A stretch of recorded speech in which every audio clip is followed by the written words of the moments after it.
continue this matter as revoked. Judge, it's clarification. Is the bond, what are you, $2,000, 10%? Yeah, that's gonna be a problem. Court calls the case, People versus Kayla Berkshire.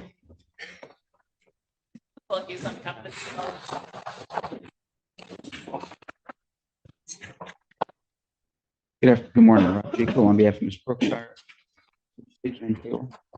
Marie Brookshire. Judge, today's PCC, we're asking this matter for a preliminary exam. And Discovery is complete. Yes, Your Honor. I met with her at the jail last night. We went over the police report. I would ask if we could address bond. I have a tether violation. Judge, the only thing is, speaking with my client last night at the jail, is the violation is that she couldn't power up the tether. She's still wearing it. And she was released originally on PR bond with the tether. She had problems charging it. And I believe that's the violation itself. We're asking if the court would please consider just to really restore it back to PR bond. I would ask for without the tether, but if it has to be the tether, if somebody could look at it, she's still wearing it. It doesn't work. So we just need to get that straightened out. For my client, the tether was acting up when she was brought into the jail. So okay. I just think the tether people have to either come and adjust it or get a new tether, or hopefully without a tether. Did she contact the company when the alarm was going off? Your Honor, I did, but my problem was I couldn't see very well because my contacts, and I accidentally typed in 8100 instead of 8160, and then my dad looked at it and we both double checked and he couldn't see it. He put the wrong one, but I did leave 2 messages for Brian Levitt. He told me to charge it for 20 minutes. We agreed on 20, I did 35. I called him after to see what my percentage was. I left him a message. And when it was going off, I called him again, left a message. When it was going off, me and my dad both attempted to call. And my phone was dead, so I couldn't get his number. But I don't have any of that information regarding any call to community correction or anything along those lines. So I had the opportunity to read the community corrections violation report that I believe Your Honor has as well.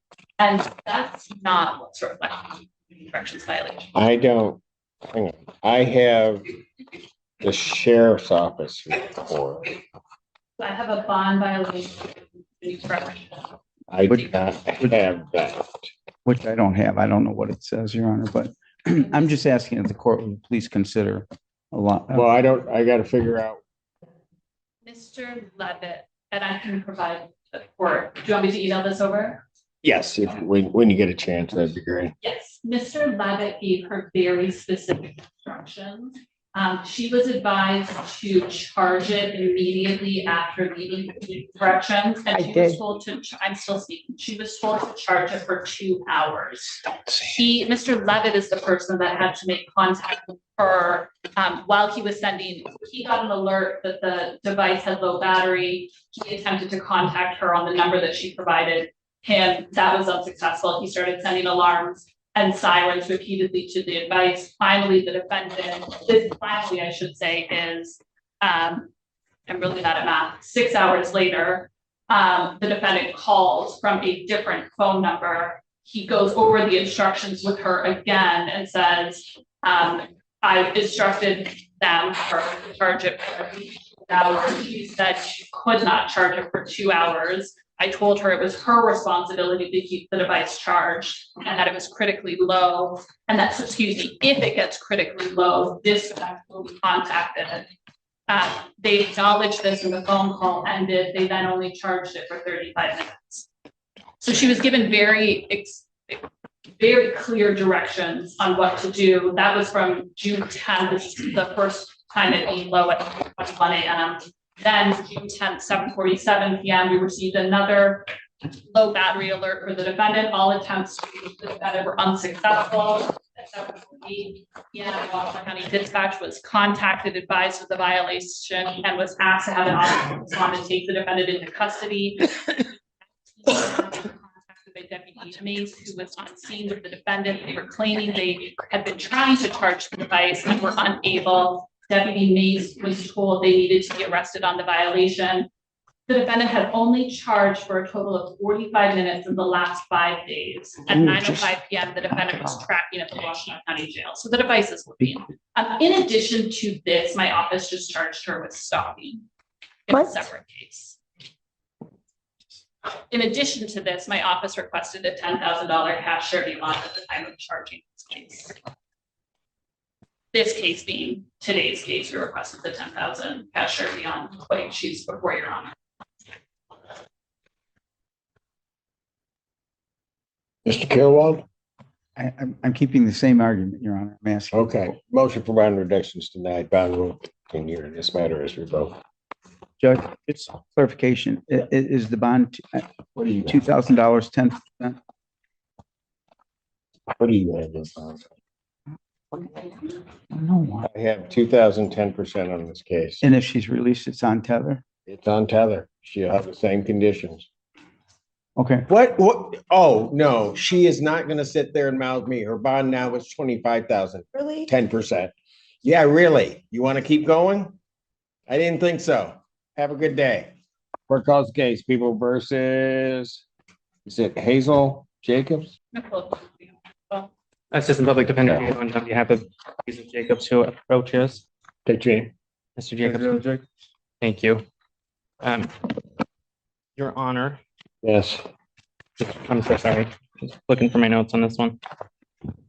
I do know that, Your Honor, if we can be heard on bond after this, I would be appreciative. And I understand that there is an alleged violation that we need to go over. We would like to, you want to waive or hold your exam? Tried to get a hold of my client, Your Honor. I was not able to explain to him because we didn't know that he was in the jail until late yesterday. So I have not been able to talk to him. I would ask to adjourn this for 1 week so I can go over everything with him and explain exactly what the next options are. So if we could just get 1 week, that'd be, I wouldn't, June 20th, 2000. not right now. Stop talking. Listen, I have the information. June 24th, 2020. June 20th, 2024, 9 a.m. for probable cause. Thank you, Your Honor. This time you didn't want to address bond, did you? I have a conditional violation. If you want to address it, you can go ahead, but I understand, Your Honor. As it pertains to the conditional violation, my client would have me advise the court that with regard to the report that the court is in receipt of, the argument involving the subject of the no contact order, which was heard by his neighbors, occurred while he was not home, occurred while the individual he has the no contact on was arguing with someone that she was talking to the phone on. He advises that she was at home without his knowledge and that he came home to find her there. It advises that the ensuing argument resulted after she started screaming and crying when he asked her to leave so he wouldn't violate his conditional bond, Your Honor.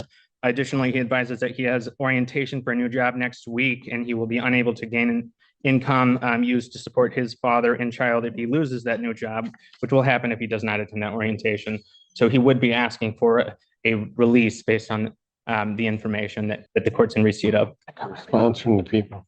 He was home. He told the police that he was home. He actually told the police that she's the person he was arguing with. He actually went on to tell the police that he's the person she was yelling at. I'm not sure why he doesn't remember talking to the police. I'm not sure why he doesn't know that the police would write a report to that. All of us have this report. All of his admissions to be and having contact with her. So yes, this occurred at his apartment. However, he was there. The police spoke with her and spoke with him.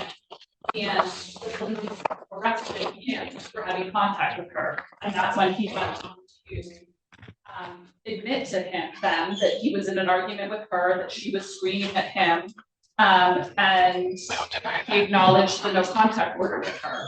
So that's the conditional violation.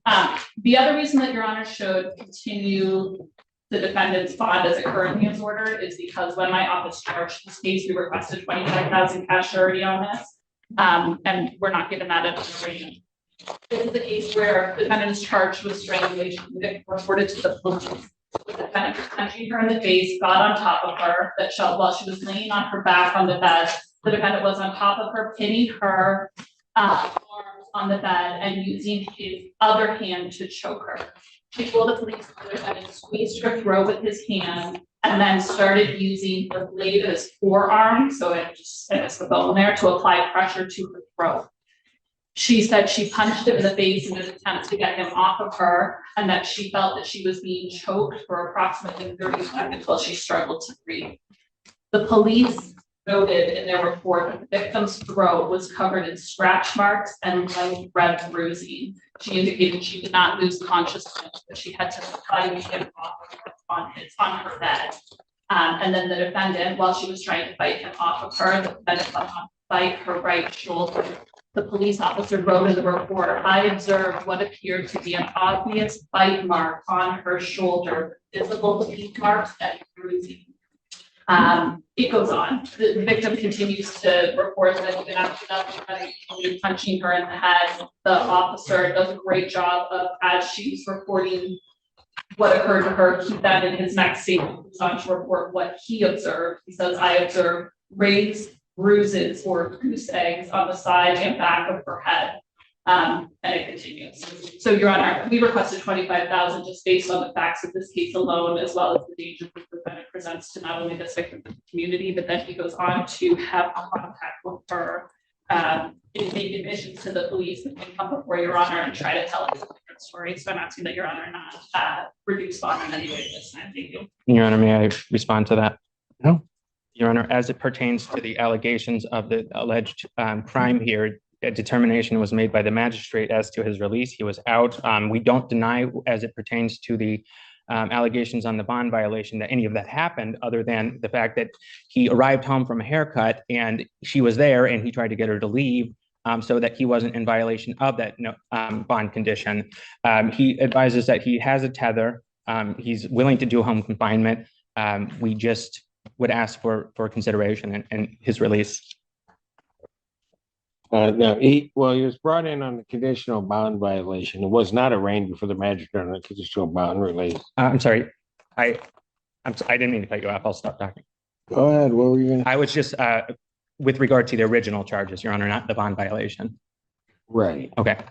Taking all that into account, what the story that just relayed to me doesn't match the police report at all. In regard to what the defendant is having counsel put forth to the court. Okay.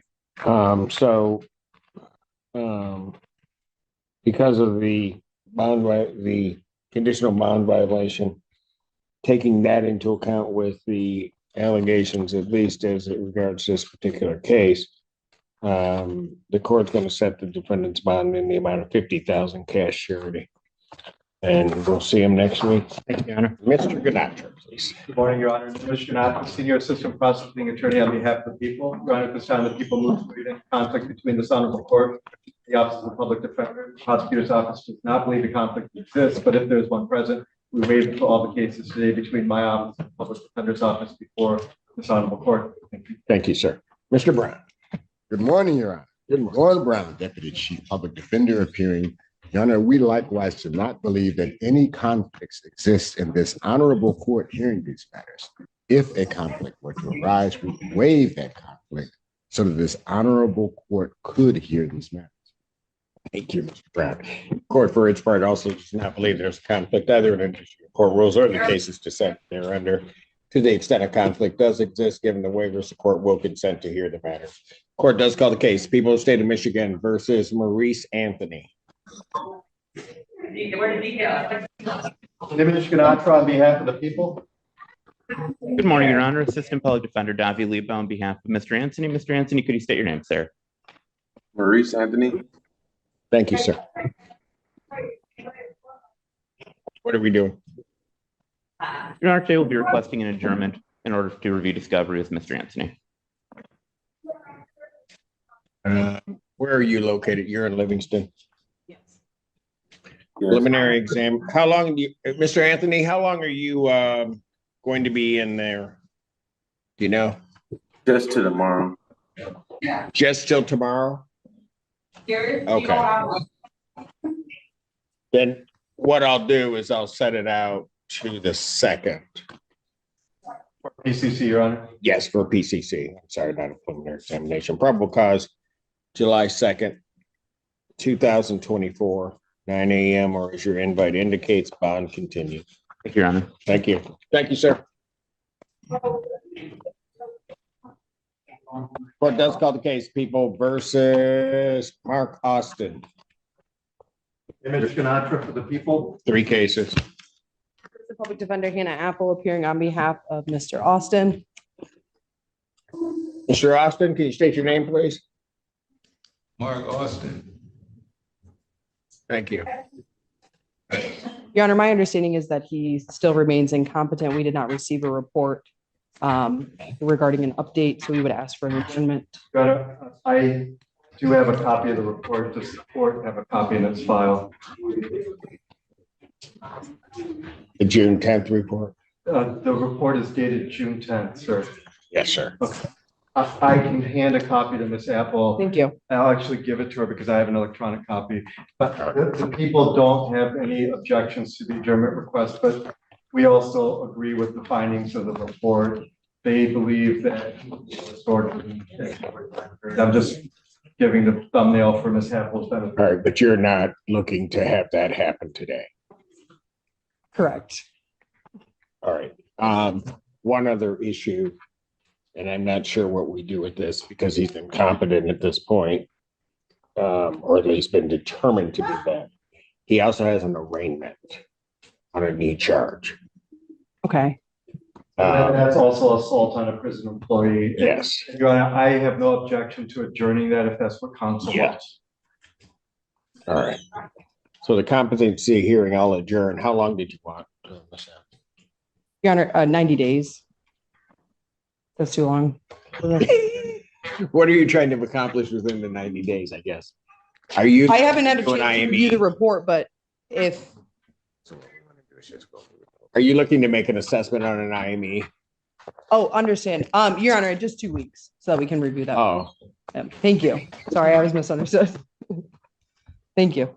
why don't we just do July 2nd, 2024, 9 a.m. On that, I'll also adjourn. I'll adjourn both cases and the arraignment to that date. Understood. All right. Okay. Thank you. Thank you. Thank you, Mr. Austin. Court calls the case People versus Michael Fritz. Andrew Childers appearing on behalf of the people, Your Honor. Good morning, Your Honor. Leslie Knapp appearing on behalf of the defendant, Michael Fritz. Answer my last state name.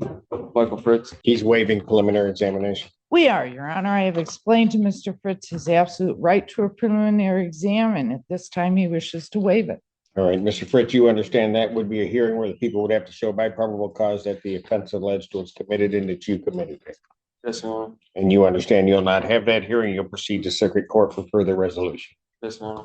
People also waive their right. Yes, Your Honor. Preliminary examination having been waived, defendant is bound over to circuit court on count 1 with 2 and 3 following. Thank you. So as to the arraignment on the information, you waive formal reading. We will waive the formal reading and stand mute. Defendant having waived formal reading, standing mute to all 3 counts, court will enter a not guilty plea. Pre-trial will be set for July 24th at 1:30 before Judge Conlon. July 24th, 2024. At 1:30. That's before Judge Conlon. Yes. Before Judge Conlon. Thank you, Your Honor. Thank you. May I address one issue? Mr. Fritz lives in Plymouth. He has, Apparently that's yes. Go ahead. we're just asking that the random drug screens be transferred to Jams in Westland. He's having a problem getting out here for them. His only transportation. Well, the way that would work is you can contact the prosecutor's office. You Okay, can do that by stipulation if they would so agree. An order would need to go over to community corrections. Your client would have to sign a release with JAM so that the results will be reported to community corrections so they could be forwarded to the court and the people as well as defense counsel. I'll take care of that. Thank you, Your Honor. Great day. You do the same. Court does call the case People versus Peter Heenan. Prosecuting attorney Morgan Baroque on behalf of the people. Good morning, Your Honor. Christopher Whitman, P75395, on behalf of Mr. Heenan, who is walking up with me to the podium, will be standing to my right momentarily. Your name, sir? Peter Heenan. All right, what are we doing? Thank you, Your Honor. We just substituted in yesterday. We did receive police reports from the prosecutor's office. Appreciate that. We believe that there might be video of the interviews with the complainant in this matter. We would ask for a brief 2-week adjournment to get those videos and to reset this for PCC at this time. Any objection from the people? So, Your Honor, I do just want to note that at this point, all of the discovery that we have has been turned over to defense. I will make an additional request to make sure that there is no additional videos from Ann Arbor that we are not in possession of, but at this time they have everything. Probable cause conference, July 2nd, 2024, 9 a.m. Or as your invite indicates. Thank you, Your Honor. I do want to briefly address one bond condition. This is an aggravated stalking case. It's alleged my client made contact with his recent ex-wife twice through our family wizard with some unkind words, and then having some items delivered to the home. There was no allegations of any kind of direct threat, nor any in-person contact, things like that. He was in jail for 6 days. There was no contact attempted there. He's been out for 8 days. There's no attempted contact there as well. We would ask this court to step down from a home confinement to a GPS with exclusion zones, radius around. You have to file that as a written motion. I'm not going to hear that at this point in time. Okay, Your Honor. I want all the facts before I make a decision on that. Bond continued. Thank you. Do you want me to set that for a July 2nd date or is further date, Your Honor? If you get the motion in, give adequate time for the people to respond. We'll reset your probable cause conference likely to the 3 o'clock block here, your PCC and your motion all at the same time. Thank you, Your Honor. For that efficient. Thank you. Court does call the case of the people versus Keandre Allen. Morning, Your Honor. Jake Hill on behalf of Mr. Allen, approaching the podium. Judge, on this matter, can we set both matters for an exam? All discovery is complete. And would the people have their witnesses available on the 25th? Preliminary examination in these matters will be set for June 25th, 2024, 9 a.m. That is before Judge Barr. Yeah, there is one additional matter. Of course there is. Go ahead. I notified Mr. Kilwell last night via email that there were 2 calls that the defendant made to the victim after his arraignment. I requested that those phone calls be released to Mr. Kilwell last night. If he has not already received them, he should be receiving them shortly, but as a result, I will be asking for his phone privileges to be revoked today. Judge, I have not received them yet. I haven't been to my office this morning, but that being said, Your Honor, I would just ask that I've instructed Mr. Allen not to make any phone calls to any parties involved. When did these alleged phone calls take place? The 9th, Your Honor, both on the 9th. What calls case people versus Darian Crystal? David I. Goldstein appearing on behalf of the defendant. And pull your pants up. Next time wear a belt. You're in court. Understood? Yes, sir. State your name. Darren Crystal. All right. What are we doing on this? Your Honor, I was just retained in this matter earlier this week. I do have some discovery, but I cannot say that I have the complete discovery. So I'm asking for a 1-week adjournment. I give you 2. That'd be fine, Your Honor. At this point, Mr. Goldstein, I believe, should have everything that we have. However, I did make a supplemental request to the sheriff's department earlier this week because I do think that there was an additional audio recording and supplemental report from the defendant's arrest, which was listed under a different incident number. So we do not have that in our possession. I also want to make Mr. Goldstein as well as the court aware that there is a warrant that has not yet been reviewed that was submitted for Mr. Crystal for a controlled substance related offense. A charging decision has not yet been made on it. It was submitted to our office on April 24th. I just pulled it from the queue this morning and we'll be reviewing it today to make a charging decision. I will let Mr. Goldstein know what that charging decision is. At this time, I have not even read the report yet, but there is potentially an additional case coming for Mr. Crystal. Your Honor, I was aware of the potential of that charge. That's something that happened long ago. So it's not something that happened since he was charged in this matter. Okay. That is correct. It was submitted to our office prior to this case. The offense date on this case that is in front of us today is June 5th. So it does predate that. Got it. June 27th, 2024, 9 a.m. Bond will continue. Thank you, Your Honor. Thank you. Court calls the case, People versus Brian Pinneran. Can am I heard, Your Honor? Yes, sir. Go Okay, ahead. this is James McWhale, Special Assistant Attorney General on behalf of the people. Mike Gaddy, Assistant Public Defender on behalf of Mr. Finnerman, who I believe was supposed to be here via Zoom today. I don't have him. He's not signed in. Uh-oh.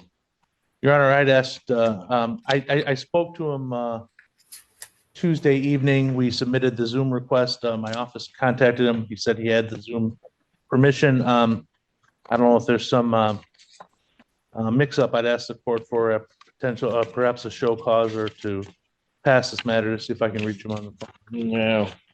Oh, he was supposed to be here. We've had a failure to appear before also in this case, and he's now not here again.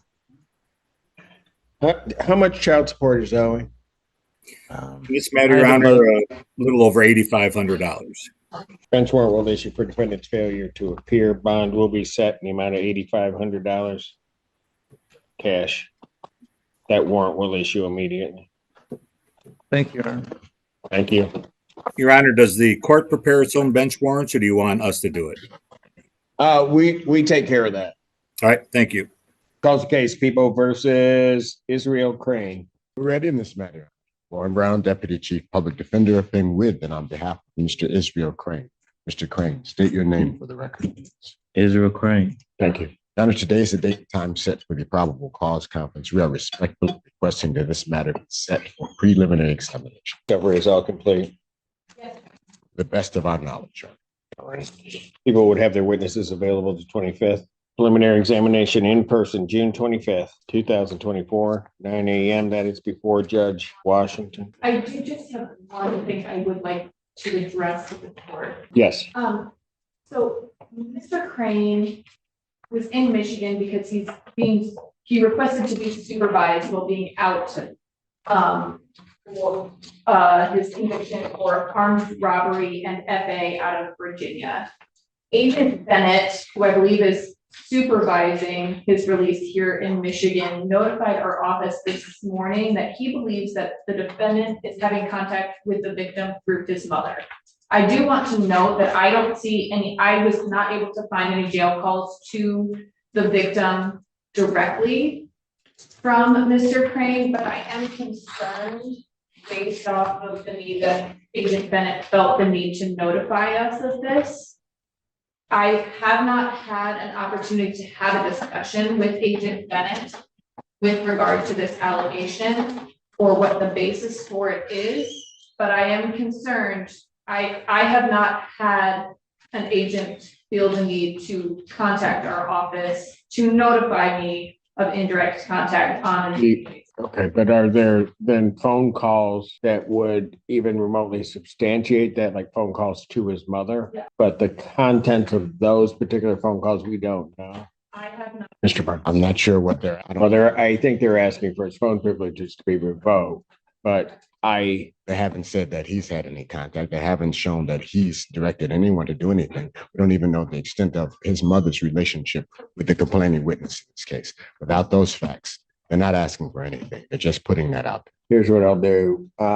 Is somebody going to be able to listen to those calls to indicate? I mean, it's one thing if he's contacting his mother and his mother is then reaching out in some way, whatever, as opposed to him attempting to try to send messages through his mother. There's going to be a difference. So I'm reluctant to do anything until such time as there's some indication that that's what's happening in terms of a third party contact. So maybe if you get a statement from the officer as to how they know that, and what information has come to them, get that to Mr. Brown and to the court. I may change that decision so that you're aware, Mr. Brown, where if I look at it and it appears to me that that's the case, then I may revoke his privileges, and you can certainly have a hearing before Judge Washington or this court regarding that. Okay. So I think that's probably the best way at this juncture to handle it. Thank you. Okay. Thank you. Court does call the case People versus Dondra Washington. Morning, Your Honor. James Muckwell, Special Assistant Attorney General on behalf of the people. Assistant Public Defender Jay Bellinger on behalf of Mr. Washington, who approaches. And Mr. Washington, can you please state your name for the record? Dondra Washington. Thank you. Your Honor, we have submitted a waiver form to the court. All right. Sir, it's correct. Do you wish to waive your right to a preliminary examination?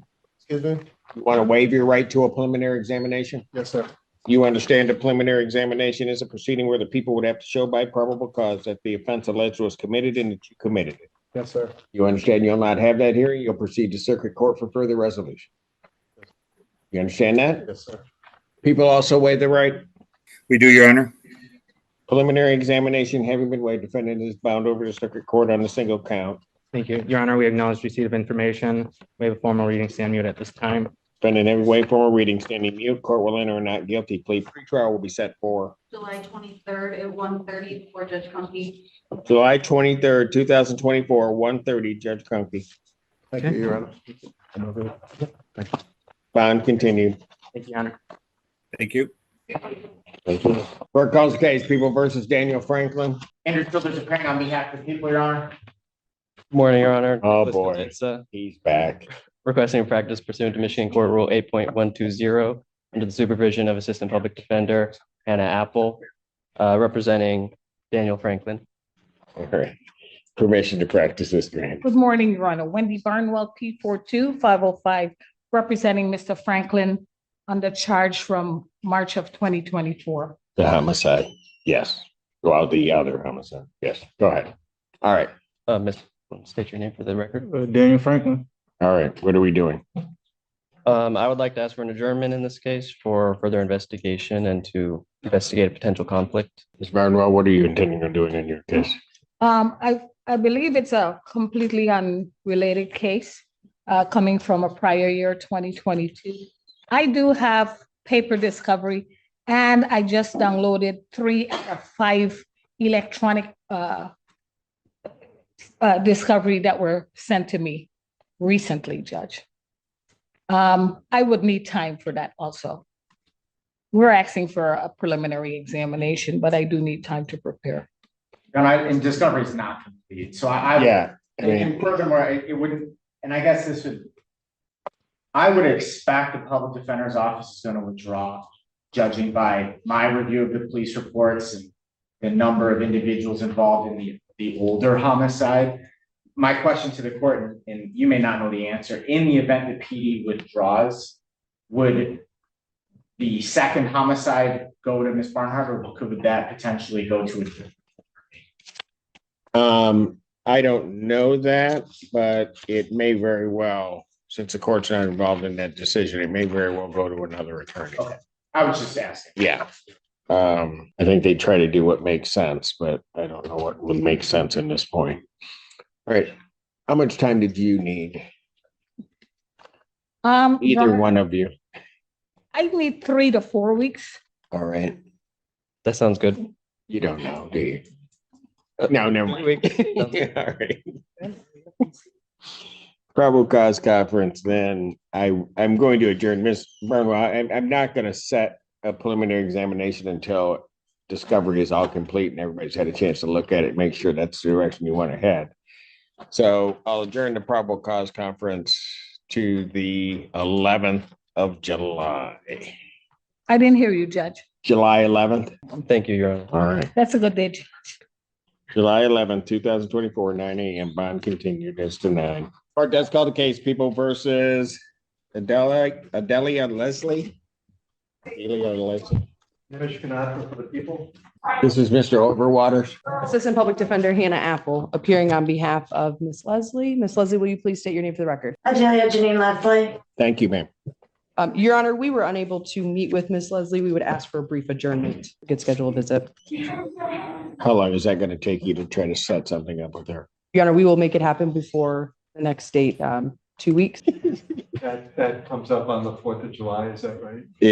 2 weeks would be the end of the month, but I have July 2nd, but why don't we do this? She's July 11th, 2024, 9 a.m. Bond continued. Thank you. Thank you, Ms. Leslie. Court calls the case People versus Andre Williams. That case had been assigned to Mr. Feaster. I did meet with Mr. Williams before this court date, but could I have one moment to ask Mr. Gananter a question, please? Sure. It's just going swimmingly. That was a productive conversation. Yes. Yeah. Your Honor, we would ask for maybe a 2-week adjournment. Probable cause conference will be adjourned July 2nd, 2024, 9 a.m. Bond continue. And I will come out to see you before our next hearing. All right. Thank you, sir. Court does call the case, People versus Donald Whitsett. Edward Drukas on behalf of Donald Woodsett and Mick Branding in 1341. Silvana Reed, Assistant Public Defender on matter 0777. And what are we doing? Your Honor, for our matter, I believe that we need to receive some video discovery before proceeding. If we could set this out to the next available date. All right. So we want to keep our case along with that case. All right. And what's the status of the video? I mean, is it just that you have to receive it and then Yeah, look it at is it? jail footage, so it should be able to be received quickly. June 27, 2024, 9 a.m. Bond continued. Both matters. I believe a stern warning to my client would prevent any future phone calls. Defendant's phone privileges, and you can certainly, Mr. Kilowald, make a decision of setting it for a hearing, but defendant's phone privileges are hereby ordered revoked. This time, bond will continue in all other aspects. Calls case of the People versus the Countryana Newbie. Morning, Honor. I'm Jake Hill on behalf of Ms. Newby. Would you state your name? Catriona Newby. Thank you. Judge, can we set this for? Discovery is complete. Yes, Your Honor. People have their witnesses available the 25th. Preliminary examination in person will be set June 25th, 2024, 9 a.m. That is before Judge Washington. Bond will continue. Thank you. Court calls case People versus Byron Blair. On behalf of the people. Mike Getty, Assistant Public Defender on behalf of Mr. Blair, who's approaching on my right, Your Honor. State your name, Mr. Blair? Byron. Blair, look this way, please. Go ahead. What are we doing? Your Honor, there's about 4 other retail frauds and a trespass he's probably got enough time on. We're looking to, Mr. Childers and I have discussed a potential global. He has court on the 26th with Your Honor in 14A1. If we could adjourn this to the 27th, we may have a resolution to everything. That objection, June 27th, 2024, 9 a.m. Bond continue. Thank you, Your Honor. Calls case People versus Randy Keys. Edward Drukas on behalf of Randy Keys. Your Honor, I did have contact with Mr. Keys about today. I'm not sure where he is. Randy Keys, a response bench warrant will issue for defendant's failure to appear. Bond will be set in the amount of $25,000 cash surety. That warrant will issue immediately. Court calls the case People versus Stephanie Schneider. Edward Drukas on behalf of Stephanie Schneider, who is approaching. Your name? Stephanie Schneider. All right, what are we doing? Looking for a preliminary exam date, Your Honor. Discovery is complete. Yes, Your Honor. People have their witnesses available the 25th. Preliminary examination in person will be set June 25th, 2024, 9 a.m. That is before Judge Barr. On continue. Thank you. Court calls the case of the People versus DeAndre Brandon. Good morning, Your Honor. Marie Tanha, Assistant Public Attorney. Sitting in for A.P. Willen. Morning, Your Honor. Marie Rosinski, seeking permission to practice pursuant to Michigan Court Rule 8.120 under the supervision of Senior Assistant Public Defender Joy Gaines on behalf of Mr. Brandon. Permission to practice is granted. Thank you. Please state your name for the record. DeAndre Brandon. Thank you. What are we doing? Your Honor, we would be asking for an adjournment to review discovery that we just received. Your Honor, I think that's appropriate. It's the first PC. It does call the case People versus Teresa Johnson. Assistant Public Defender Jay Bellinger on behalf of Ms. Johnson approaches, Your Honor. Good morning, Your Honor. Marie Tanha, Assistant Prosecuting Attorney on behalf of the people. Ms. Johnson, will you please state your name for the record? Yes, Teresa as backwards. Thank you. Your Honor, I was not able to meet with my client. She refused to meet with us this week. It's my understanding, however, that she is undergoing competency in one of her other matters. I'd ask for an adjournment of a couple of weeks. No objection, Your Honor. I have had an opportunity to discuss what counsel. July 2nd. Thank you. 2024, 9 a.m. Bond continue. Court calls case People versus is it Ruffian Brooks? Your Honor. Assistant Public Defender Jay Bellinger on behalf of Mr. Brooks is approaching. Andrew Childers, attorney on behalf of the people. Brooks, will you please state your name for the record? Phineas Brooks. Your Honor, we're just asking for an exam date in this matter, on these matters. Discovery is complete. Yes, Your Honor, as far as we can tell. Would people have their witnesses available the 25th? Preliminary examination in this matter will be set in person June 25th, 2024, 9 a.m. That is before Judge Washington. Okay, thank you, Your Honor. Bond will continue. Thank you. Court calls the case, People versus Gregory Williams. I think that's Mr. Goldstein. Gregory Williams. I believe he's in the hallway. David I. Goldstein appearing on behalf of the defendant. There he is. Your name? Gregory Williams. Next time, long pants. Yeah. All right, what are we doing? Your Honor, likewise, I was just retained in this matter earlier this week. I do have some discovery, but I can't say that it's complete. So I'm going to be asking for whatever the shortest adjournment the court can give. I do want to note that as far as our end, everything has been. Okay, just make it the same day, June 27th, 2024, 9 a.m. Bond continue. Thank you, Your Honor.